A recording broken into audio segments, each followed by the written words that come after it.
রাতে রাত কাটাচ্ছে আর তুমি ফাঁকা ঘরে কানে হেডফোনে এই গানটা শুনছো।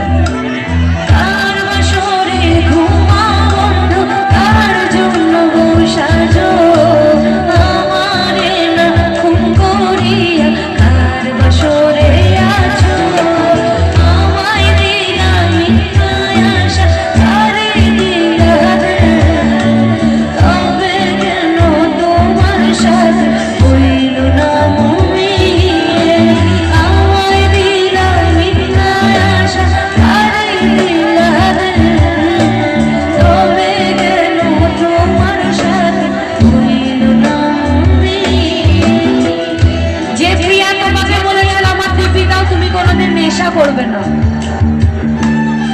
সেই প্রিয়ার জন্যই তোমাকে আবার নেশা ছুতে হয়েছে, আর যে নেশার জন্যই তুমি এখনো বেঁচে আছো। কিন্তু এটা জীবনে খুব ক্ষতি করে গো, নেশা করো। তবু এই গানটা ওই সিচুয়েশনের জন্য।